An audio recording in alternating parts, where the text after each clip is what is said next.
कल केंद्रीय बजट आ रहा है तो किस तरह की उम्मीद करते हैं, किस तरह का बजट होना चाहिए? बजट में क्या होना चाहिए यार, सबसे पहले तो महंगाई सस्ती होनी चाहिए। महंगाई अभी और बढ़ेगी धीरे धीरे, और बढ़ती जाएगी धीरे धीरे। अभी ये कुछ नहीं है, अभी और बढ़ेगी जब तक ये सरकार है भाई साहब। ये रोज बात होती है, गरीबों वास्ते होना चाहिए, गरीब ਨੂੰ सहूलत मिले। जैसे कि अग्निवीर योजना लाई है, वो मतलब युवाओं के उसके लिए वो खेद है, तो उसको चेंज करना चाहिए।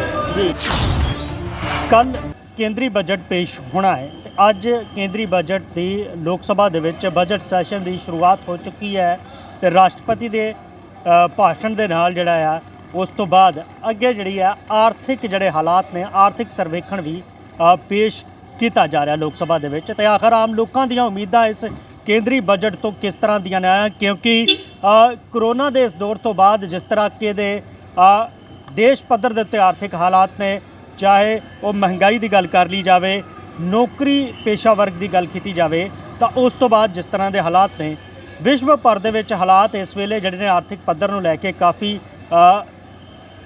ਕਮਜ਼ੋਰ ਦਿਖਾਈ ਦੇ ਰਹੇ ਨੇ। ਆਰਥਿਕਤਾ ਦੇ ਮਸਲੇ ਦੇ ਉੱਤੇ ਕਾਫੀ ਜਿਹੜਾ ਇਸ ਵੇਲੇ ਜ਼ੋਰ ਹੈ ਤੇ ਉਸ ਨੂੰ ਲੈ ਕੇ ਅੱਜ ਭਾਰਤ ਦਾ ਕੇਂਦਰੀ ਬਜਟ ਆਉਣਾ ਹੈ। ਵਿੱਤ ਮੰਤਰੀ ਨਿਰਮਲਾ ਸੀਤਾਰਮਨ ਅੱਜ ਆਰਥਿਕ ਸਰਵੇਖਣ ਵੀ ਪੇਸ਼ ਕਰਨਗੇ ਦੇਸ਼ ਦਾ ਤੇ ਉਸ ਤੋਂ ਬਾਅਦ ਕੱਲ੍ਹ ਜਿਹੜਾ ਹੈ ਉਹ ਕੇਂਦਰੀ ਬਜਟ ਪੇਸ਼ ਹੋਵੇਗਾ। ਆਖਿਰ ਉਮੀਦਾਂ ਇਸ ਬਜਟ ਤੋਂ ਆਮ ਲੋਕਾਂ ਨੂੰ ਕੀ ਹੈ, ਇਸ ਦੇ ਲਈ ਗੱਲਬਾਤ ਕਰਾਂਗੇ ਕਿ ਆਖਿਰ ਆਮ ਲੋਕ ਕੀ ਚਾਹੁੰਦੇ ਨੇ ਕਿ ਬਜਟ ਦੇ ਵਿੱਚ ਕੀ ਕੁਝ ਹੋਵੇ ਤਾਂ ਕਿ ਲੋਕਾਂ ਨੂੰ ਜਿਹੜੀ ਹੈ ਉਹ ਰਾਹਤ ਮਿਲ ਸਕੇ। ਇਸ ਵੇਲੇ ਅਸੀਂ ਸੈਕਟਰ 43 ਚੰਡੀਗੜ੍ਹ ਦੇ ਬੱਸ ਸਟੈਂਡ ਤੇ ਮੌਜੂਦ ਹਾਂ ਤੇ ਇੱਥੇ ਗੱਲਬਾਤ ਕਰਨ ਦੀ ਕੋਸ਼ਿਸ਼ ਕਰਾਂਗੇ ਲੋਕਾਂ ਦੇ ਨਾਲ ਕਿ ਆਖਰ ਉਹ ਕੀ ਚਾਹੁੰਦੇ ਨੇ ਕਿ ਕਿਸ ਤਰ੍ਹਾਂ ਦਾ ਬਜਟ ਹੋਣਾ ਚਾਹੀਦਾ। ਤੁਹਾਨੂੰ ਦੱਸ ਦਈਏ ਕਿ ਮੋਦੀ ਸਰਕਾਰ ਦੇ ਦੂਜੇ ਕਾਰਜਕਾਲ ਦਾ ਇਹ ਆਖਰੀ ਫੁੱਲ ਬਜਟ ਹੋਵੇਗਾ ਤੇ ਉਮੀਦ ਇਹ ਜਤਾਈ ਜਾ ਸਕਦੀ ਹੈ ਕਿ ਆਪਣੇ ਪੂਰਨ ਆਖਰੀ ਬਜਟ ਦੇ ਵਿੱਚ ਮੋਦੀ ਸਰਕਾਰ ਹਰ ਵਰਗ ਨੂੰ ਹਰ ਤਰ੍ਹਾਂ ਦੀ ਰਾਹਤ ਦੇਵੇ। ਤੇ ਆਓ ਚਲਦੇ ਹਾਂ ਲੋਕਾਂ ਕੋਲੋਂ ਜਾਣਦੇ ਹਾਂ ਕਿ ਉਹਨਾਂ ਦੀ ਆਖਰ ਬਜਟ ਤੋਂ ਕੀ ਉਮੀਦਾਂ ਨੇ ਤੇ ਕਿਸ ਤਰ੍ਹਾਂ ਦਾ ਇਹ ਬਜਟ ਹੋਣਾ ਚਾਹੀਦਾ ਹੈ। कल केंद्रीय बजट आ रहा है तो किस तरह की उम्मीद करते हैं, किस तरह का बजट होना चाहिए? बजट में क्या होना चाहिए यार, सबसे पहले तो महंगाई सस्ती होनी चाहिए। महंगाई में जिस तरह आप देखो डीजल पेट्रोल क्या रेट हो गया, आज से 100 रुपये लीटर डीजल पेट्रोल हो गया है, 101 रुपये। ये सबसे पहले कम होना चाहिए। महंगाई दुनिया दिन पर दिन बढ़ती जा रही है। आटे का क्या रेट हो गया है, 380 रुपये 10 किलो की वो आ गया पैकेट। इस चीज़ को कम से कम सस्ता करना चाहिए। तो लगता है राहत मिलेगी इस बार जो है? नहीं मिलेगी, कुछ नहीं मिलेगी। महंगाई अभी और बढ़ेगी धीरे धीरे, और बढ़ती जाएगी धीरे धीरे। अभी ये कुछ नहीं है, अभी और बढ़ेगी जब तक ये सरकार है भाई साहब। तो खासकर बजट का जो असर ਜਿਹੜਾ ਅਸਰ ਹੈ ਉਹ ਮਹਿਲਾਵਾਂ ਦੇ ਉੱਤੇ ਵੀ ਰਹਿੰਦਾ ਕਿਉਂਕਿ ਘਰ ਦਾ ਜਿਹੜਾ ਹੈ ਉਹਨਾਂ ਨੇ ਸਾਂਭ ਸੰਭਾਲ ਕਰਨੀ ਹੁੰਦੀ ਹੈ ਤੇ ਘਰ ਦਾ ਬਜਟ ਆਖਰ ਮਹਿਲਾਵਾਂ ਦੇਖਦੇ ਨੇ ਤੇ ਇਸ ਵਾਰ ਬਜਟ ਤੋਂ ਉਹਨਾਂ ਨੂੰ ਕੀ ਉਮੀਦਾਂ ਨੇ? ਮੈਡਮ ਕੱਲ ਕੇਂਦਰੀ ਮੰਤਰੀ ਜਿਹੜੇ ਨੇ ਵਿੱਤ ਮੰਤਰੀ ਉਹ ਬਜਟ ਪੇਸ਼ ਕਰਨਾ ਜਾ ਰਹੇ ਨੇ, ਇੱਕ ਮਹਿਲਾ ਉਹ ਵੀ ਹੈ ਨੇ ਤੇ ਕੀ ਸਮਝਦੇ ਹੋ ਕਿਸ ਤਰ੍ਹਾਂ ਦਾ ਬਜਟ होना चाहिए? घर चलाने लिए किस तरह की दिक्कत आती है? आजकल क्या कहते हैं बजट इतना है नहीं है, खर्चे ज़्यादा हैं, तो इसीलिए मतलब कि जो है मतलब कि लेडीज़ जाने के साथ घर गृहस्थी में हाथ बटा रही है। जी जी, ठीक है, मेरा कहना ये है कि महंगाई कम हो। महंगाई कम हो, क्या चाहती हैं, क्या चीज़ें? जैसे राशन हो गया, राशन ही है मेन। ठीक है, देखो अब जब हम रेंट पे रह रहे हैं, किसी भी हम रूम में रह रहे हैं तो 6000 से रेंट कम नहीं है। ठीक है ना, पीछे लॉकडाउन था तो लोग कहते कि हाँ किराया माफ़ किया, किराया माफ़ किया, किसी ने किराया माफ़ नहीं किया। ठीक है, बस मेरी यही रिक्वेस्ट है कि जो मतलब कि महंगाई कम हो बस, और महंगाई कम हो। हाँ जी, महंगाई कम होनी चाहिए। तो और भी लोगों से बातचीत करें, गलबात करते हैं कि किस तरह के नाल ਜਿਹੜੀ है वो बजट में देखते हैं तो की ਜਿਹੜੀ है वो बजट 'ਚ होना चाहिए है। ਵੀਰ ਜੀ ਜੇ ਗੱਲ ਕੀਤੀ ਜਾਵੇ ਕੱਲ ਬਜਟ ਆਉਣ ਵਾਲਾ ਹੈ ਕੇਂਦਰ ਸਰਕਾਰ ਦਾ, किस तरह की राहत आम बंदे ਨੂੰ ਮਿਲਣੀ ਚਾਹੀਦੀ ਹੈ, किस तरह का बजट होना चाहिए? सर इसके बारे में मेरे को कोई नॉलेज नहीं है। कोई नॉलेज? ना जी जी, सॉरी। जी बिल्कुल, ये दुकान चला रहे ने, इंटरेस्ट बजट है नहीं? मैं दुकान नहीं चला रहा, मैं इधर काम करता हूँ, मालिक साहब यहाँ पर है नहीं अभी। जी जी जी जी हाँ, कुछ लोग ਜਿਹੜੇ ਨੇ ਉਹਨਾਂ ਨੂੰ ਬੋਲ ਨਹੀਂ ਰਹੇ, ਪਰ ਕੱਲ ਜਿਹੜਾ ਆ ਕੇਂਦਰੀ ਬਜਟ ਪੇਸ਼ ਕੀਤਾ ਜਾਣਾ ਹੈ ਤਾਂ ਲੋਕਾਂ ਦੇ ਉੱਤੇ, ਕਿਉਂਕਿ ਸਿੱਧੇ ਤੌਰ ਦੇ ਉੱਤੇ ਲੋਕਾਂ ਦੇ ਉੱਤੇ ਜਿਹੜਾ ਹੈ ਉਹ ਬਜਟ ਅਸਰ ਕਰਦਾ ਹੈ, ਚਾਹੇ ਉਹ ਮਹਿੰਗਾਈ ਨੂੰ ਲੈ ਕੇ ਹੋਵੇ, ਚੀਜ਼ਾਂ ਮਹਿੰਗੀਆਂ ਹੋਣੀਆਂ ਹੋਣ, ਵਿਆਜ ਦਰਾਂ ਵਧਣੀਆਂ ਹੋਣ, ਚਾਹੇ ਫਿਰ ਜੇ ਟੈਕਸ ਦੇ ਵਿੱਚ ਛੂਟ ਦੇਣੀ ਹੋਵੇ, ਸਿੱਧੇ ਤੌਰ ਤੇ ਜਿਹੜਾ ਬਜਟ ਹੈ ਉਹ ਆਮ ਬੰਦੇ ਨੂੰ ਪ੍ਰਭਾਵਿਤ ਕਰਦਾ ਹੈ। ਇਸ ਕਰਕੇ ਜਿਹੜੀ ਹੈਗੀ ਹੈ ਗੱਲਬਾਤ ਕਰਨ ਦੀ ਕੋਸ਼ਿਸ਼ ਕਰ ਰਹੇ ਕਿ ਲੋਕਾਂ ਨੂੰ ਬਜਟ ਤੋਂ ਕਿਸ ਤਰ੍ਹਾਂ ਦੀਆਂ ਉਮੀਦਾਂ ਨੇ। ਇੱਕ ਮਹਿਲਾ ਕਹਿੰਦੀ ਹੈ ਕਿ ਮਹਿੰਗਾਈ ਦੇ ਉੱਤੇ ਖਾਸ ਤੌਰ ਤੇ ਜ਼ੋਰ ਹੈ ਕਿ ਮਹਿੰਗਾਈ ਘੱਟ ਹੋਣੀ ਚਾਹੀਦੀ ਹੈ। ਸਰ, ਜੇ ਗੱਲ ਕੀਤੀ ਜਾਵੇ ਕੱਲ ਕੇਂਦਰੀ ਬਜਟ ਆ ਰਿਹਾ ਹੈ ਤਾਂ ਲੱਗਦਾ ਹੈ ਕਿ ਕੋਈ ਉਮੀਦ ਹੈ ਵੀ ਕਿਸ ਤਰ੍ਹਾਂ ਦਾ ਬਜਟ ਹੋਣਾ ਚਾਹੀਦਾ, ਆਮ ਬੰਦੇ ਨੂੰ ਕਿਸ ਤਰ੍ਹਾਂ ਦੀ ਰਾਹਤ ਮਿਲਣੀ ਚਾਹੀਦੀ ਹੈ? ਪਤਾ ਨਹੀਂ, ਇਸ ਦੇ ਬਾਰੇ ਤਾਂ ਸਰਕਾਰ ਨੂੰ ਜ਼ਿਆਦਾ ਪਤਾ ਹੋਣਾ। ਸਾਡੇ ਤਾਂ ਡੇਲੀ ਬੇਸਿਸ 'ਤੇ ਜਿਤਨਾ ਖਰਚੇ ਹੁੰਦੇ वो ज़्यादा ही है, तो मैं आम जनता तो ये चाहती कि खर्चा कम हो जी, मतलब खर्चा कम से कम होना चाहिए था और बजट उसी हिसाब नाल आम जनता के हिसाब नाल होना चाहिए। ਆਮ ਜਨਤਾ ਦੇ ਹਿਸਾਬ ਨਾਲ ਹੋਣਾ ਚਾਹੀਦਾ। ਕੀ ਲੱਗਦਾ ਹੈ ਕਿ ਕੀ ਰਾਹਤ ਮਿਲਣੀ ਚਾਹੀਦੀ ਆਮ ਬੰਦੇ ਨੂੰ? मेन जी मैं तो जो खाने पीने की चीज़ें है वो उन्होंने रेट कम होने चाहिए जी। जी हाँ जी, जैसे गैस सिलेंडर सबसे मेन चीज़ है जी। हाँ जी, बाकी जो सब्सिडियाँ हैं जो भी सरकार दे रही हैं वो भी मिलनी चाहिए सर आम जनता को। जी जी हाँ जी। लगता है कि इस बार जी है आम बंदा आ ਜਿਹੜਾ ਕਾਰੋਬਾਰੀ ਜਿਹੜਾ ਕੰਮਕਾਜ ਕਰਦਾ ਨੌਕਰੀ ਪੇਸ਼ਾ ਹੈ ਉਹ ਟੈਕਸ ਸਲੈਬ ਵੀ ਇਸ ਵਾਰ ਜਿਹੜਾ ਹੈ ਉਹਦੇ ਬਾਰੇ ਜਿਹੜੀ ਹੈ इतना मालूम नहीं है, इनको पूछ लो उस्ताद। ਜੀ ਜੀ ਜੀ ਇੰਨਾ ਪਤਾ ਨਹੀਂ ਹੈ। ਮਤਲਬ ਬਜਟ ਪੇਸ਼ ਹੋਣਾ ਸਿੱਧੇ ਤੌਰ ਤੇ ਆਮ ਬੰਦੇ ਨੂੰ ਪ੍ਰਭਾਵਿਤ ਕਰਦਾ ਹੈ। ਤਾਂ ਖਾਸ ਕਰਕੇ ਗੱਲ ਜਿਹੜੀ ਹੈ ਉਹ ਇਸ ਵੇਲੇ ਮਹਿੰਗਾਈ ਦੀ ਹੋ ਰਹੀ ਹੈ, ਕਿਉਂਕਿ ਕੋਵਿਡ ਤੋਂ ਬਾਅਦ ਜਿਸ ਤਰ੍ਹਾਂ ਦੇ ਹਾਲਾਤ ਬਣੇ ਨੇ, ਜਿਸ ਤਰ੍ਹਾਂ ਨਾਲ ਨੌਕਰੀਆਂ ਗਈਆਂ ਨੇ, ਜਿਸ ਤਰ੍ਹਾਂ ਦੇ ਨਾਲ ਮਹਿੰਗਾਈ ਵਧੀ ਹੈ, ਤੇ ਹਰ ਆਮ ਬੰਦਾ ਇਹ ਚਾਹੁੰਦਾ ਹੈ ਕਿ ਮਹਿੰਗਾਈ ਦੇ ਉੱਤੋਂ ਜਿਹੜੀ ਹੈ ਉਸ ਨੂੰ ਰਾਹਤ ਮਿਲੇ। ਤੇ ਇਸ ਕਰਕੇ ਇੱਥੇ ਪਹੁੰਚੇ ਹਾਂ ਕਿਉਂਕਿ ਇਹ ਇੰਟਰਸਟੇਟ ਜਿਹੜਾ ਬੱਸ ਸਟੈਂਡ ਹੈ ਇੱਥੇ ਹਰ ਵਰਗ ਹਰ ਵਿਅਕਤੀ ਜਿਹੜਾ ਹੈ ਉਹ ਇੱਥੇ ਪਹੁੰਚਦਾ ਹੈ। ਤੇ ਗੱਲਬਾਤ ਕਰਨ ਦੀ ਕੋਸ਼ਿਸ਼ ਕਰ ਰਹੇ ਹਾਂ ਲੋਕਾਂ ਦੇ ਨਾਲ। ਕੁਝ ਲੋਕ ਜਿਹੜੇ ਨੇ ਉਹ ਬੋਲ ਵੀ ਰਹੇ ਨੇ, ਪਰ ਜ਼ਿਆਦਾਤਰ ਮਹਿੰਗਾਈ ਦੀ ਗੱਲ ਕੀਤੀ ਜਾ ਰਹੀ ਹੈ ਕਿ ਮਹਿੰਗਾਈ ਤੋਂ ਜਿਹੜੀ ਉਹ ਰਾਹਤ ਮਿਲਣੀ ਚਾਹੀਦੀ ਹੈ। ਲੋਕ ਲਗਾਤਾਰ ਆ ਰਹੇ ਨੇ। ਸੋ ਕੇਂਦਰੀ ਬਜਟ ਕੱਲ ਆਉਣਾ ਹੈ, ਉਹਦੇ ਬਾਰੇ ਗੱਲਬਾਤ ਕਰ ਰਹੇ ਹਾਂ ਕਿ ਆਖਰ ਉਮੀਦਾਂ ਕੀ ਨੇ ਲੋਕਾਂ ਨੂੰ ਇਸ ਵੇਲੇ। ਸਰ, ਕਿੱਥੋਂ ਤੁਸੀਂ ਹੋ? ਮੈਂ ਜੀ ਬਟਾਲਾ ਸ਼ਹਿਰ ਤੋਂ ਆਇਆ ਜੀ। ਬਟਾਲਾ ਸ਼ਹਿਰ ਤੋਂ। ਜੇ ਕੱਲ ਬਜਟ ਆਉਣ ਵਾਲਾ ਹੈ ਕੇਂਦਰ ਦਾ, ਤੇ ਲੱਗਦਾ ਹੈ ਕਿ ਆਮ ਬੰਦਿਆਂ ਨੂੰ ਰਾਹਤ ਮਿਲੇਗੀ? ਜਾਂ ਕਿਸ ਤਰ੍ਹਾਂ ਦਾ ਬਜਟ ਹੋਣਾ ਚਾਹੀਦਾ ਤਾਂ ਕਿ ਲੋਕ ਜਿਹੜੇ ਨੇ ਉਹਨਾਂ ਨੂੰ ਕੁਝ ਰਾਹਤ ਮਿਲ ਸਕੇ? ਸਹੀ ਬਾਤ ਹੈ ਜੀ, ਗਰੀਬਾਂ ਵਾਸਤੇ ਬਜਟ ਆਵੇ, ਗਰੀਬਾਂ ਨੂੰ ਕੁਝ ਮਿਲੇ। ਸਹੀ ਗੱਲ ਹੈ, ਬਜਟ ਆਵੇ ਜੀ। ਜੀ ਜੀ। ਕੇਂਦਰ ਸਰਕਾਰ ਜਿਹੜੀ ਹੈ ਆਪਣਾ ਆਖਰੀ ਬਜਟ ਉਹਦਾ ਪੂਰਨ ਬਜਟ ਇਸ ਵਾਰ ਆਖਰੀ ਹੋਵੇਗਾ ਦੂਸਰੇ ਕਾਰਜਕਾਲ ਦਾ। ਕੀ ਸਮਝਦੇ ਹੋ ਕਿ ਇਹ ਜਿਹੜਾ ਲੋਕਾਂ ਨੂੰ ਮੁੱਖ ਰੱਖ ਕੇ ਉਹਨਾਂ ਦੀਆਂ ਜ਼ਰੂਰਤਾਂ ਨੂੰ ਮੁੱਖ ਰੱਖ ਕੇ ਪੇਸ਼ ਕੀਤਾ ਜਾਵੇਗਾ? ਤੁਸੀਂ ਕੀ ਸਮਝਦੇ ਹੋ ਆਖਰ ਹੋਣਾ ਕੀ ਚਾਹੀਦਾ ਇਸ ਬਜਟ ਦੇ ਵਿੱਚ? ਕਿਸ ਤਰ੍ਹਾਂ ਬਜਟ ਜੀ? ਫਿਰ ਉਹ ਬਾਤ ਹੁੰਦੀ ਹੈ, ਗਰੀਬਾਂ ਵਾਸਤੇ ਹੋਣਾ ਚਾਹੀਦਾ, ਗਰੀਬ ਨੂੰ ਸਹੂਲਤ ਮਿਲੇ, ਪੰਜਾਬ ਨੂੰ ਸਹੂਲਤ ਮਿਲੇ, ਇਹ ਬਾਤ ਹੈ ਜੀ। ਹਾਂਜੀ ਜੀ ਹਾਂ, ਬਿਲਕੁਲ ਗਰੀਬਾਂ ਨੂੰ ਸਹੂਲਤ ਮਿਲਣੀ ਚਾਹੀਦੀ ਆ। ਤੇ ਇਹ ਜਿਹੜੀ ਹੈਗੀ ਆ ਇਹ ਗੱਲ ਕੀਤੀ ਜਾ ਰਹੀ ਹੈ, ਖਾਸ ਕਰ ਮਹਿੰਗਾਈ ਦੀ ਜਿਹੜੀ ਹੈ ਉਹ ਗੱਲ ਕੀਤੀ ਜਾ ਰਹੀ ਹੈ ਤੇ ਲੋਕ ਆ ਰਹੇ ਨੇ। ਮੈਮ, ਤੁਸੀਂ ਵੀ ਘਰ ਚਲਾਉਂਦੇ ਹੋ, ਆਪਣਾ ਬਜਟ ਦੇਖਦੇ ਹੋ ਕਿਉਂਕਿ ਪੂਰਾ ਘਰ ਚਲਾਉਣਾ ਹੁੰਦਾ। ਬਜਟ ਪੇਸ਼ ਕੀਤਾ ਜਾ ਰਿਹਾ, ਕੱਲ੍ਹ ਆ ਰਿਹਾ, ਤਾਂ ਕਿਸ ਤਰ੍ਹਾਂ ਦਾ ਬਜਟ ਹੋਣਾ ਚਾਹੀਦਾ? ਕੀ ਆਮ ਬੰਦੇ ਨੂੰ ਰਾਹਤ ਮਿਲਣੀ ਚਾਹੀਦੀ? ਤੁਹਾਨੂੰ ਕੀ ਲੱਗਦਾ? ਜੀ, ਲੋਕਾਂ ਵਾਸਤੇ ਸਹੂਲੀਅਤ ਹੋਵੇ ਜੀ ਜੀ। ਤੇ ਬਸ। ਖਾਸ ਕਰ ਇੱਕ ਗ੍ਰਹਿਣੀ ਕੀ ਸੋਚਦੀ ਹੈ ਵੀ ਕੀ ਚੀਜ਼ ਹੋਣੀ ਚਾਹੀਦੀ ਹੈ ਕਿ ਵੀ ਕਿਸ ਤਰ੍ਹਾਂ ਦਾ ਬਜਟ ਹੋਵੇ ਤਾਂ ਕਿ ਘਰ ਚਲਾਉਣ 'ਚ ਉਸ ਨੂੰ ਆਸਾਨੀ ਹੋਵੇ? ਪਹਿਲਾਂ ਬਜਟ ਜਦੋਂ ਤੁਸੀਂ ਘਰ ਚਲਾਉਂਦੇ ਸੀ ਤਾਂ ਕਿਵੇਂ ਦਾ ਸੀ, ਤੇ ਹੁਣ ਤੱਕ ਉਹਦੇ ਵਿੱਚ ਵਾਧਾ ਹੋਇਆ ਜਾਂ ਘਾਟਾ ਹੋਇਆ? ਕਿਸ ਤਰ੍ਹਾਂ ਦੀ ਮੁਸ਼ਕਿਲਾਂ ਆਉਂਦੀਆਂ? ਵਾਧਾ ਤਾਂ ਹੋ ਹੀ ਰਿਹਾ, ਮਹਿੰਗੀ ਹੋ ਰਹੀ ਹੈ ਚੀਜ਼ਾਂ, ਜੀ, ਥੋੜੀ ਜੀ। ਜਿਹੀ ਸਸਤੀ ਹੋਣੀ ਚਾਹੀਦੀ ਹੈ, ਹਾਂ। ਥੋੜੀ ਮਹਿੰਗਾਈ ਥੋੜੀ ਕਮ ਹੋਏ, ਬਸ ਇਹੀ ਹੈ। ਹਾਂਜੀ, ਥੈਂਕ ਯੂ। ਜੀ ਹਾਂ, ਬਿਲਕੁਲ ਆਮ ਬੰਦਾ ਜਿਹੜਾ ਆ ਉਹ ਚਾਹੁੰਦਾ ਹੈ ਕਿ ਮਹਿੰਗਾਈ ਘੱਟ ਹੋਣੀ ਚਾਹੀਦੀ ਹੈ। ਮਹਿਲਾਵਾਂ ਵੀ ਚਾਹੁੰਦੀਆਂ ਨੇ ਕਿ ਬਜਟ ਜਿਹੜਾ ਪਹਿਲਾਂ ਉਹ ਘਰ ਚਲਾਉਂਦੀਆਂ ਸੀ, ਅੱਜ ਬਜਟ ਜਿਹੜਾ ਆ ਉਹ ਘਰ ਦਾ ਵੱਧ ਚੁੱਕਿਆ, ਤੇ ਇਸ ਦੇ ਵਿੱਚ ਜ਼ਰੂਰ ਰਾਹਤ ਦੇਣੀ ਚਾਹੀਦੀ ਹੈ ਤਾਂ ਕਿ ਚਾਹੇ ਉਹ ਸਿਲੰਡਰ ਦੀ ਗੱਲ ਹੋਵੇ, ਚਾਹੇ ਉਹ ਰਾਸ਼ਨ ਦੀ ਗੱਲ ਹੋਵੇ, ਚਾਹੇ ਹੋਰ ਗੱਲਾਂ ਹੋਣ, ਉਹਦੇ ਉੱਤੇ ਆਮ ਬੰਦੇ ਨੂੰ ਜ਼ਰੂਰ ਰਾਹਤ ਮਿਲਣੀ ਚਾਹੀਦੀ ਹੈ। ਜਿਹੜੇ ਲੋਕਾਂ ਨਾਲ ਗੱਲ ਕੀਤੀ ਉਹ ਖਾਸ ਕਰ ਮਹਿੰਗਾਈ ਦੇ ਉੱਤੇ ਜ਼ਿਆਦਾ ਜ਼ੋਰ ਦਿੱਤਾ ਹੈ ਕਿ ਮਹਿੰਗਾਈ ਤੋਂ ਜ਼ਰੂਰ ਰਾਹਤ ਮਿਲਣੀ ਚਾਹੀਦੀ ਹੈ। ਹੋਰ ਲੋਕਾਂ ਨਾਲ ਵੀ ਗੱਲਬਾਤ ਕਰਨ ਦੀ ਕੋਸ਼ਿਸ਼ ਕਰਦੇ ਹਾਂ।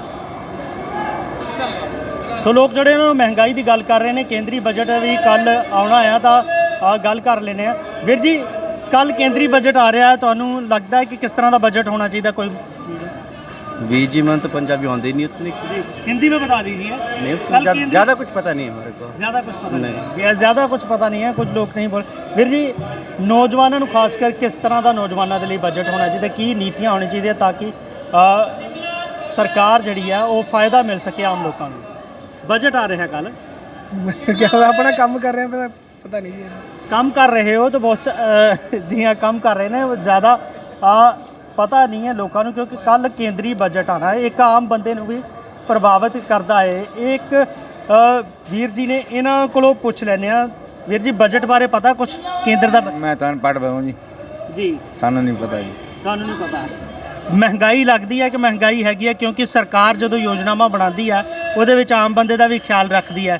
ਇਸ ਵੇਲੇ ਕਿਹੜੀਆਂ ਚੀਜ਼ਾਂ ਨੇ ਜਿਹੜੀਆਂ ਤੁਹਾਨੂੰ ਲੱਗਦਾ ਹੈ ਕਿ ਸਸਤੀਆਂ ਹੋਣੀਆਂ ਚਾਹੀਦੀਆਂ, ਰਾਹਤ ਆਮ ਬੰਦੇ ਨੂੰ ਉਸ ਚੀਜ਼ ਤੋਂ ਮਿਲਣੀ ਚਾਹੀਦੀ ਹੈ? ਆਟਾ ਦਾਲ ਸਸਤਾ ਹੋਣਾ ਚਾਹੀਦਾ, ਮਹਿੰਗਾ ਹੈ ਜੀ ਸਾਰਾ ਕੁਝ ਜੀ। ਗਰੀਬ ਆਦਮੀ ਕਿੱਥੇ ਕਰੂਗਾ ਜੀ ਬਹੁਤ ਮਹਿੰਗਾਈ ਹੈ, ਮਹਿੰਗਾਈ ਜ਼ਿਆਦਾ ਹੈ, ਮਹਿੰਗਾਈ ਇਸ ਤੋਂ ਰਾਹਤ ਮਿਲਣੀ ਚਾਹੀਦੀ ਹੈ। ਰਾਹਤ ਮਿਲਣੀ ਚਾਹੀਦੀ। ਜੀ ਹਾਂ, ਮਹਿੰਗਾਈ ਤੋਂ ਰਾਹਤ ਮਿਲਣੀ ਚਾਹੀਦੀ ਹੈ। ਆਮ ਬੰਦਾ ਜਿਹੜਾ ਆ ਉਹ ਚਾਹੁੰਦਾ ਹੈ ਕਿਉਂਕਿ ਮਹਿੰਗਾਈ ਖਾਸ ਕਰਕੇ ਸਿੱਧੇ ਤੌਰ ਤੇ ਜਿਹੜੀ ਹੈ ਆਮ ਬੰਦੇ ਨੂੰ ਪ੍ਰਭਾਵਿਤ ਕਰਦੀ ਹੈ। ਤਾਂ ਇੱਥੇ ਗੱਲ ਉਹੀ ਕੀਤੀ ਜਾ ਰਹੀ ਹੈ ਕਿ ਬਜਟ ਨੂੰ ਲੈ ਕੇ ਜਿਹੜਾ ਆ ਉਹ ਜ਼ਰੂਰ ਸਰਕਾਰ ਰਾਹਤ ਦੇਵੇ ਕਿਉਂਕਿ ਮਹਿੰਗਾਈ ਨੂੰ ਲੈ ਕੇ ਨਜ਼ਰਾਂ ਜ਼ਰੂਰ ਟਿਕੀਆਂ ਹੋਈਆਂ ਨੇ ਕਿਉਂਕਿ ਇਸ ਵੇਲੇ ਜੇ ਗੱਲ ਕੀਤੀ ਜਾਵੇ ਸਿਲੰਡਰ ਕਾਫੀ ਮਹਿੰਗਾ ਹੈ, ਹੋਰ ਚੀਜ਼ਾਂ ਜਿਹੜੀਆਂ ਨੇ ਉਹ ਮਹਿੰਗੀਆਂ ਹੋ ਰਹੀਆਂ ਨੇ। ਤਾਂ ਖਾਸ ਕਰ ਮਹਿੰਗਾਈ ਦੇ ਬਾਰੇ ਜਿਹੜੇ ਨੇ ਆਮ ਜਨਤਾ ਉਹ ਚਾਹੁੰਦੀ ਹੈ ਕਿ ਮਹਿੰਗਾਈ ਦੇ ਉੱਤੋਂ ਉਹਨਾਂ ਨੂੰ ਰਾਹਤ ਮਿਲੇ। ਇੱਕ ਮੈਮ ਗੱਲ ਮਹਿਲਾ ਹੋ ਤੁਸੀਂ, ਘਰ ਦਾ ਬਜਟ ਕਿਸ ਤਰੀਕੇ ਦੇ ਨਾਲ ਚੱਲਦਾ ਕਿਉਂਕਿ ਕੱਲ ਬਜਟ ਪੇਸ਼ ਹੋਣ ਵਾਲਾ, ਕੀ ਲੱਗਦਾ ਕੀ ਚੀਜ਼ਾਂ ਜਿਹੜੀਆਂ ਨੇ ਉਹਦੇ ਬਾਰੇ ਰਾਹਤ ਮਿਲਣੀ ਚਾਹੀਦੀ ਆਮ ਬੰਦੇ ਨੂੰ? सर मैं तो कुछ नहीं बोल सकती मेरे को। ਜੀ ਹਾਂ, ਕੁਝ ਲੋਕ ਜਿਹੜੇ ਨੇ ਉਹ ਬਜਟ ਦੇ ਬਾਰੇ ਨਹੀਂ ਬੋਲ ਰਹੇ ਪਰ ਕੁਝ ਲੋਕ ਜਿਹੜੇ ਨੇ ਜਿਨ੍ਹਾਂ ਨੂੰ ਸਮਝ ਆਉਂਦੀ ਹੈ ਕਿ ਆਖਰ ਚੀਜ਼ ਜਿਹੜੀ ਹੈ ਉਹ ਸਸਤੀਆਂ ਹੋਣੀਆਂ ਚਾਹੀਦੀਆਂ। ਗੱਲ ਮਹਿੰਗਾਈ ਦੇ ਉੱਤੇ ਹੋ ਰਹੀ ਹੈ ਤੇ ਸਿੱਧੇ ਤੌਰ ਤੇ ਜਿਹੜਾ ਬਜਟ ਹੁੰਦਾ ਆ ਉਹ ਆਮ ਆਦਮੀ ਨੂੰ ਪ੍ਰਭਾਵਿਤ ਕਰਦਾ ਹੈ, ਚਾਹੇ ਉਹ ਕੀਮਤਾਂ ਦੇ ਮਸਲੇ ਨੂੰ ਲੈ ਕੇ ਹੋਵੇ, ਚਾਹੇ ਉਹ ਕਿਸੇ ਵੀ ਤਰੀਕਾਂ ਦੇ ਮਸਲੇ ਨੂੰ ਲੈ ਕੇ ਹੋਵੇ। ਇਸ ਵੇਲੇ ਅਸੀਂ ਚੰਡੀਗੜ੍ਹ ਦੇ ਬੱਸ ਸਟੈਂਡ ਸੈਕਟਰ 43 ਦੇ ਵਿੱਚ ਮੌਜੂਦ ਹਾਂ ਤੇ ਗੱਲਬਾਤ ਕਰਨ ਦੀ ਵੀ ਕੋਸ਼ਿਸ਼ ਕਰ ਰਹੇ ਹਾਂ। ਸਰ, ਕੱਲ ਕੇਂਦਰੀ ਬਜਟ ਆਉਣ ਵਾਲਾ ਹੈ, ਲੱਗਦਾ ਹੈ ਕੋਈ ਉਮੀਦ ਹੈ ਕਿਸ ਤਰ੍ਹਾਂ ਦੀ ਰਾਹਤ ਜਿਹੜੀ ਹੈ ਆਮ ਲੋਕਾਂ ਨੂੰ ਮਿਲਣੀ ਚਾਹੀਦੀ ਹੈ? कुछ नहीं कह सकते साहब, आप तो वैसे भी आप GST समेत किराए भरते हैं 18% पे। ਜੀ ਤੋ GST ਸਮੇਤ ਭਰਦੇ ਹੋ ਤੁਸੀਂ, ਕਿਰਾਇਆ ਵੀ ਭਰਦੇ ਹੋ, ਸਾਰਾ ਕੁਝ ਲੱਗਦਾ ਇਸ ਕੇਂਦਰੀ ਬਜਟ 'ਚ ਕੀ ਹੋਣਾ ਚਾਹੀਦਾ ਤਾਂ ਕਿ ਲੋਕਾਂ ਨੂੰ ਵੀ ਰਾਹਤ ਮਿਲੇ, ਕਾਰੋਬਾਰੀ ਨੂੰ ਵੀ ਰਾਹਤ ਮਿਲੇ? कोई उम्मीद तो होगी सरकार उम्मीद तो है ज़्यादा से ज़्यादा, पहले 5 लाख तक तो है, अब एक बार कह रहे हैं 6 लाख तक टैक्स फ्री हो जाएगा। जी जी, टैक्स स्लैब ਨੂੰ ਲੈ ਕੇ ਉਮੀਦ ਹੈ ਕਿ ਇਸ ਵਾਰ ਜਿਹੜਾ ਹੈ ਟੈਕਸ ਦਾ ਸਲੈਬ ਭਰਨ ਨੂੰ ਲੈ ਕੇ ਉਹਦੇ 'ਚ ਛੂਟ ਮਿਲੇਗੀ? वो तो सरकार पे निर्भर है, उसमें पर होना चाहिए, होना चाहिए ज़रूरी है जी। महंगाई कम होगी थोड़ा आएगा तो जी जी, क्योंकि GST अगर लग के आएगा तो आगे महंगाई बढ़ती है, घटती तो है नहीं कभी। कि GST ਦੇ ਵਿੱਚ ਵੀ ਬਦਲਾਅ ਕਰਨਾ ਚਾਹੀਦਾ, ਘੱਟ ਹੋਣੀ ਚਾਹੀਦੀ ਹੈ ਦਰਾਂ, ਇਹ ਲੱਗਦਾ? इसमें ਆਪਾਂ कुछ नहीं कह सकते। ਜੀ ਹਾਂ, ਬਿਲਕੁਲ ਜਿਹੜੀ ਹੈਗੀ ਆ ਕਾਰੋਬਾਰੀ ਜਿਹੜੇ ਲੋਕ ਨੇ ਉਹ ਵੀ ਸਿੱਧੇ ਤੌਰ ਤੇ ਉਹਨਾਂ ਦਾ ਕਹਿਣਾ ਹੈ ਕਿ ਕਿਤੇ ਨਾ ਕਿਤੇ ਜਿਹੜੀ ਆ ਮਹਿੰਗਾਈ ਘੱਟ ਹੋਣੀ ਚਾਹੀਦੀ ਹੈ। ਉਮੀਦ ਟੈਕਸ ਸਲੈਬ ਨੂੰ ਲੈ ਕੇ ਵੀ ਹੈ ਕਿ ਜਿਹੜਾ 2.5 ਲੱਖ ਤੱਕ ਦਾ ਜਿਹੜਾ ਟੈਕਸ ਸੀ ਉਹ ਭਰਿਆ ਜਾਂਦਾ ਸੀ ਤਾਂ ਉਸ ਦੇ ਵਿੱਚ ਇਸ ਵਾਰ ਜਿਹੜੀ ਹੈਗੀ ਆ ਟੈਕਸ ਸਲੈਬ ਦੇ ਵਿੱਚ ਵੀ ਛੂਟ ਜ਼ਰੂਰ ਮਿਲਣੀ ਚਾਹੀਦੀ ਹੈ। ਸੋ ਲੋਕਾਂ ਨਾਲ ਗੱਲਬਾਤ ਹੋਰ ਵੀ ਕਰਨ ਦੀ ਕੋਸ਼ਿਸ਼ ਕਰਦੇ ਕਿ ਉਹ ਆਖਰ ਬਜਟ ਨੂੰ ਲੈ ਕੇ ਕੀ ਸੋਚਦੇ ਨੇ, ਰਾਹਤ ਕਿੱਦਾਂ ਦੀ ਮਿਲਣੀ ਚਾਹੀਦੀ ਹੈ। ਤਕਰੀਬਨ ਜਿੰਨੇ ਲੋਕਾਂ ਨਾਲ ਗੱਲ ਕੀਤੀ ਹੈ ਤੇ ਗੱਲ ਉਹਨਾਂ ਨੇ ਇਹੀ ਕੀਤੀ ਹੈ ਕਿ ਮਹਿੰਗਾਈ ਜਿਹੜੀ ਹੈਗੀ ਆ ਉਸ ਦੇ ਉੱਤੇ ਕਾਬੂ ਕਰਨ ਲਈ ਸਰਕਾਰ ਨੂੰ ਜ਼ਰੂਰ ਕੁਝ ਸੋਚਣਾ ਚਾਹੀਦਾ ਹੈ ਕਿਉਂਕਿ ਹਰ ਬੰਦਾ ਜਿਹੜਾ ਆ ਉਹ ਇਸ ਵੇਲੇ ਮਹਿੰਗਾਈ ਨਾਲ ਜੂਝ ਰਿਹਾ ਹੈ। ਚੀਜ਼ਾਂ ਸਸਤੀਆਂ ਹੋਣੀਆਂ ਚਾਹੀਦੀਆਂ ਨੇ। ਇੱਧਰ ਚਲਦੇ ਹਾਂ, ਕੁਝ ਲੋਕਾਂ ਨਾਲ ਹੋਰ ਗੱਲਬਾਤ ਕਰਨ ਦੀ ਕੋਸ਼ਿਸ਼ ਕਰਦੇ ਹਾਂ, ਜੇ ਕੋਈ ਗੱਲ ਕਰਦਾ ਤਾਂ इधर नौजवान है, ਇਹਦੇ को पूछ लेने वीर जी, कल केंद्रीय बजट आ रहा है तो क्या उम्मीद है युवाओं के लिए? क्या कौन से स्टेट का? केंद्र सरकार का आ रहा है? जी जी, क्या युवाओं के लिए क्या होना चाहिए? युवाओं के लिए सबसे पहले तो बेरोजगारी जो है सबसे बड़ा मेन मुद्दा है, उसके ऊपर ध्यान देना चाहिए। और हमारा जो डिफेंस है उसके ऊपर भी काफ़ी वो करने की ज़रूरत है। जैसे कि अग्निवीर योजना लाई है वो मतलब युवाओं के उसके लिए वो खेद है, तो उसको चेंज करना चाहिए। जी, तो बजट में क्या देखते हैं, क्या ऐसी चीज़ें होना आम आदमी को जो राहत मिल सके? आम आदमी के लिए यही है कि मतलब जो महंगाई है वो थोड़ी कम होनी चाहिए। महंगाई दर दिन पर दिन बढ़ती जा रही है, उस पर रोक लगनी चाहिए। जी हाँ जी, ओके। दिन ब दिन महंगाई ਦੇ ਉੱਤੇ ਜਿਹੜੀ ਆ ਰੋਕ ਲੱਗਣੀ ਚਾਹੀਦੀ ਆ ਤੇ ਨੌਜਵਾਨਾਂ ਦੀਆਂ ਵੀ ਖਾਸ ਜਿਹੜੀਆਂ ਨੇ ਉਹ ਰੋਜ਼ਗਾਰ ਨੂੰ ਲੈ ਕੇ ਨੌਕਰੀ ਨੂੰ ਲੈ ਕੇ ਚਿੰਤਾਵਾਂ ਨੇ ਤੇ ਕਾਰੋਬਾਰੀਆਂ ਨੂੰ ਜਿਹੜੀ ਹੈ ਟੈਕਸ ਸਲੈਬ ਨੂੰ ਲੈ ਕੇ ਜਿਹੜੀ ਹੈ ਉਹ ਉਮੀਦਾਂ ਨੇ ਕਿ ਸ਼ਾਇਦ ਸਰਕਾਰ ਜਿਹੜੀ ਹੈ ਉਹ ਟੈਕਸ ਭਰਨ ਦੀ ਜਿਹੜੀ ਹੈ ਉਹਦੇ ਵਿੱਚ ਛੂਟ ਦੇਵੇ ਤੇ ਇਸ ਵਾਰ ਵਾਅਦਾ ਕਰ ਸਕੇ ਟੈਕਸ ਦੀ ਉਸ ਦਰ ਦੇ ਵਿੱਚ, ਤਾਂ ਕਿ ਪਿਛਲੀ ਵਾਰ 2.5 ਲੱਖ ਤੋਂ 5 ਲੱਖ ਦੇ ਵਿੱਚ ਦੀ ਜਿਹੜੀ ਟੈਕਸ ਦਰ ਸੀ ਉਸ ਨੂੰ ਵਧਾਇਆ ਜਾ ਸਕੇ। ਤਾਂ ਲੋਕ ਜਿਹੜੇ ਨੇ ਉਹ ਲਗਾਤਾਰ ਇੱਥੇ ਹੈ ਨੇ, ਉਹਨਾਂ ਨਾਲ ਗੱਲਬਾਤ ਕਰਨ ਦੀ ਕੋਸ਼ਿਸ਼ ਕਰ ਰਹੇ ਸੀ। तमाम ਜਿੰਨੇ ਲੋਕਾਂ ਨਾਲ ਗੱਲਬਾਤ ਕੀਤੀ ਹੈ ਉਹਨਾਂ ਨੇ ਆਪਣਾ ਪੱਖ ਜਿਹੜਾ ਹੈ ਉਹ ਮਹਿੰਗਾਈ ਦੇ ਉੱਤੇ ਰੱਖਿਆ ਕਿ ਜਿਹੜੀ ਇਸ ਵੇਲੇ ਮਹਿੰਗਾਈ ਵੱਧ ਰਹੀ ਹੈ ਉਸ ਦੇ ਉੱਤੇ ਜ਼ਰੂਰ ਲਗਾਮ ਲਗਾਈ ਜਾਏ ਤੇ ਲੋਕਾਂ ਨੂੰ ਉਮੀਦ ਹੈ ਕਿ ਸਰਕਾਰ ਇਸ ਵੱਲ ਜ਼ਰੂਰ ਧਿਆਨ ਦੇਵੇਗੀ, ਕਿਉਂਕਿ ਇਹ ਲੋਕ ਲੁਭਾਵਣ ਬਜਟ ਹੋ ਸਕਦਾ ਹੈ। ਇਸ ਵਾਰ ਦਾ ਕੀ ਨਿਕਲੇਗਾ ਵਿੱਤ ਮੰਤਰੀ ਦੇ ਪਿਟਾਰੇ ਦੇ ਵਿੱਚੋਂ ਅੱਜ ਆਰਥਿਕ ਸਰਵੇਖਣ ਤੋਂ ਬਾਅਦ ਜਦੋਂ ਕੱਲ ਬਜਟ ਪੇਸ਼ ਹੋਵੇਗਾ ਤੇ ਇਹ ਸਾਫ਼ ਹੋ ਜਾਵੇਗਾ ਕਿਹੜੀਆਂ ਚੀਜ਼ਾਂ ਸਸਤੀਆਂ ਹੁੰਦੀਆਂ ਨੇ, ਕਿਹੜੀਆਂ ਚੀਜ਼ਾਂ ਮਹਿੰਗੀਆਂ ਹੁੰਦੀਆਂ ਨੇ। ਤੇ ਖਾਸ ਕਰ ਆਮ ਬੰਦਾ ਜਿਹੜਾ ਸਿੱਧੇ ਤੌਰ ਤੇ ਇਸ ਬਜਟ ਨਾਲ ਜੁੜਿਆ ਹੋਇਆ ਹੈ, ਸਿੱਧੇ ਤੌਰ ਤੇ ਆਮ ਆਦਮੀ ਨੂੰ ਪ੍ਰਭਾਵਿਤ ਕਰਦਾ ਜਿਹੜਾ ਬਜਟ ਹੈ ਉਸ ਦੇ ਲਈ ਕੱਲ ਪਿਟਾਰੇ ਵਿੱਚੋਂ ਕੀ ਕੁਝ ਨਿਕਲਦਾ ਹੈ ਤੇ ਲੋਕਾਂ ਨੂੰ ਬਹੁਤ ਸਾਰੀਆਂ ਉਮੀਦਾਂ ਨੇ। ਤੇ ਦੇਖਦੇ ਹਾਂ ਕਿ ਅੱਜ ਦੇ ਆਰਥਿਕ ਸਰਵੇਖਣ ਤੋਂ ਬਾਅਦ ਕੱਲ ਜਦੋਂ ਵਿੱਤ ਮੰਤਰੀ ਨਿਰਮਲਾ ਸੀਤਾਰਮਨ ਬਜਟ ਪੇਸ਼ ਕਰਨਗੇ ਤੇ ਉਸ ਦੇ ਵਿੱਚ ਆਮ ਬੰਦੇ ਲਈ ਕੀ ਕੁਝ ਨਿਕਲ ਕੇ ਸਾਹਮਣੇ ਆਉਂਦਾ ਹੈ ਤਾਂ ਜੋ ਰਾਹਤ ਲੋਕਾਂ ਨੂੰ ਮਿਲੇ। ਨੌਜਵਾਨਾਂ ਦੇ ਲਈ ਟੈਕਸ ਦੀ ਜਿਹੜੀ ਗੱਲ ਕਰ ਰਹੇ ਨੇ ਉਹਨਾਂ ਦੇ ਲਈ, ਜਿਹੜੇ ਕਾਰੋਬਾਰੀ ਨੇ, ਨੌਕਰੀ ਪੇਸ਼ਾ ਨੇ, ਨੌਜਵਾਨਾਂ ਦੇ ਲਈ ਕੀ ਕੁਝ ਕੱਲ ਰਹਿੰਦਾ ਹੈ, ਇਹ ਅਹਿਮ ਰਹੇਗਾ। ਚੜ੍ਹਦੀ ਕਲਾ ਟਾਈਮ ਟੀਵੀ ਲਈ ਮੈਂ ਨੀਲਕਮਲ ਆਪਣੇ ਸਹਿਯੋਗੀ ਸਤੀਸ਼ ਕੁਮਾਰ ਸਿਕਰੀ ਦੇ ਨਾਲ ਚੰਡੀਗੜ੍ਹ।